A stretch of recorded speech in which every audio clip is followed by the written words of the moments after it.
ძლიერმა ქარმა ფოთში რამდენიმე მრავალსართულიან კორპუსს სახურავი გადახადა.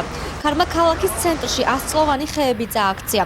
ადგილობრივ თვითმმართველობაში სპეციალური კომისია შეიქმნა, რომელიც 7 წევრით დაკომპლექტდა. მერის მოადგილე ვასილ თოდუა ამბობს, რომ კომისია ზარალს დაითვლის. თანხები კი მერის სარეზერვო ფონდიდან გამოიყოფა.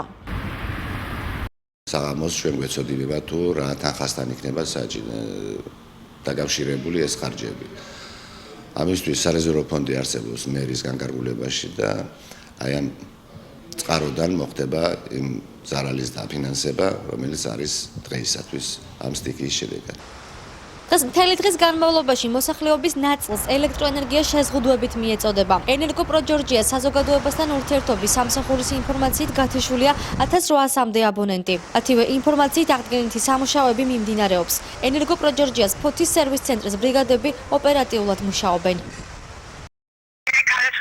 რეგიონში დაზიანებულია ფიტერები და ელექტროენერგია არ მიეწოდება მომსახურების ცენტრის გარკვეულ ნაწილს აბონენტებისას.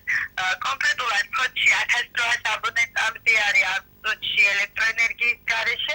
მიუხედავად ამიტომისა, ამ წუთში ძლიერი ქარი არის, ჩვენი ტექნიკური სამსახური აწარმოებს აღდგენით სამუშაოებს და ოპერატიულად მოხდება ზარდის გარეშე დარჩენილი აბონენტებისათვის ელექტრომომარაგების აღდგენა და სამუშაოების დამთავრებისთანავე სრულად მოხდება აბონენტების უზრუნველყოფა ელექტროენერგიით.